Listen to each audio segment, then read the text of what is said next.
N'attends pas sa mort pour lui dire ce qu'il fait de bien ou de mal. Ne sois pas hypocrite.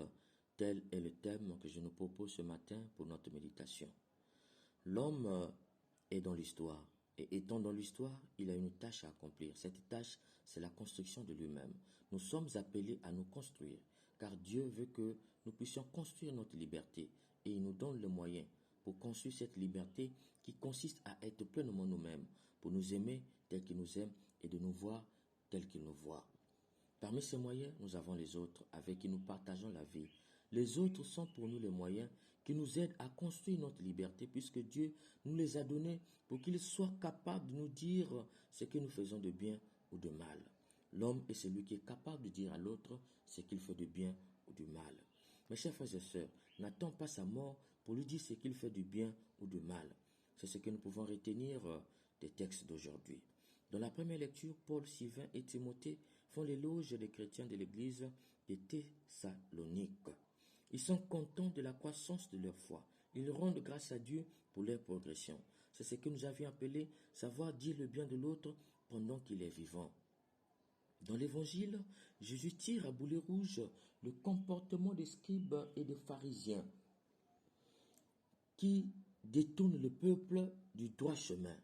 Ils sont devenus des commerçants trafiquants avec la parole de Dieu. Ils dépouillent le peuple pour leur richesse personnelle. Ils dépouillent le peuple et les amènent à l'abattoir. Ils sont là pour se servir et non pas pour servir Dieu et le peuple. Ils aiment la gloire des hommes plutôt que la gloire de Dieu. C'est ce que nous avions appelé savoir dire à l'autre de son vivant ce qu'il fait de mal. Mes chers frères et sœurs, nous avions la lourde charge d'aider les autres à construire leur liberté.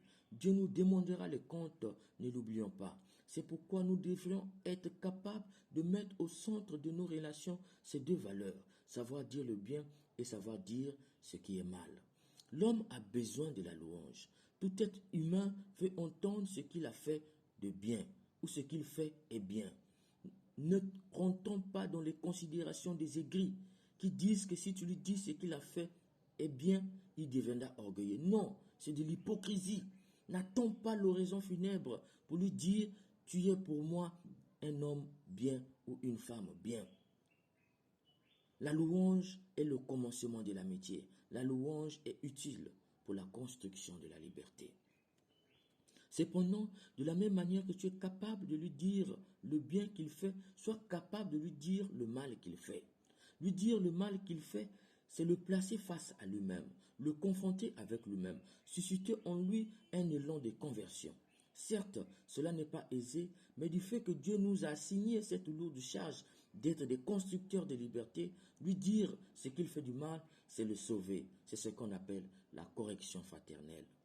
Mes chers frères et sœurs, ne sois pas celui qui attend la mort de l'autre pour lui dire le bien qu'il faisait. Ne sois pas aussi celui qui ne dit à l'autre que le mal qu'il fait, non le bien qu'il fait.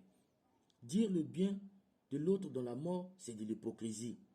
Ne dire de l'autre que le mal qu'il fait, c'est de la jalousie. Et pire, c'est de la calomnie qui dénote une haine. Sortons de l'hypocrisie, sortons de la haine, sortons de la jalousie. Soyons de ceux qui sont capables de dire aux autres le bien qu'ils font et le mal qu'ils font. Soyons des constructeurs de la liberté et que Dieu nous donne les grâces pour y arriver. Amen.